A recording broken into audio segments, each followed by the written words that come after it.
William Rittenhouse was born in Germany in 1644, long before the advent of the camera. We depend on artists to give us an idea of what he and his mill may have looked like, as in this drawing, which was done for a 1983 commemorative postmark of the original Germantown, Pennsylvania. A woodcut depicts the Menoshoni Creek location of Rittenhouse Paper Mill, built by William in 1690, the first paper mill in this country. A slide of an old painting depicts the exterior of the mill, which provided a local source of printing, writing, and wrapping paper, as well as pasteboard.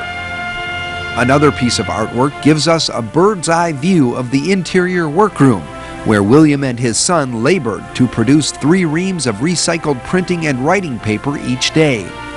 With power from a water wheel, they beat linen and cotton rags into pulp.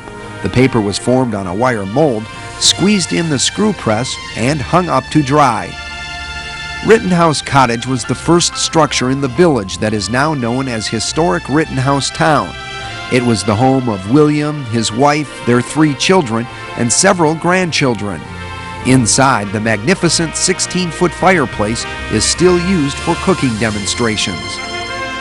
Archaeological crews were digging for the site of America's first paper mill prior to the restoration of historic Rittenhouse Town in Philadelphia's Fairmount Park.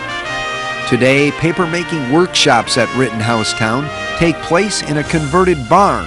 Over 2,000 people from ages 4 to 94 learned about papermaking at the village last year. In 1990, this painting was used for a United States Postal commemorative postcard.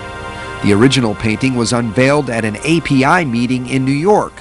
It depicts the original cottage built in 1690, the house built for his son Klaus in 1707, and a later edition built in 1725.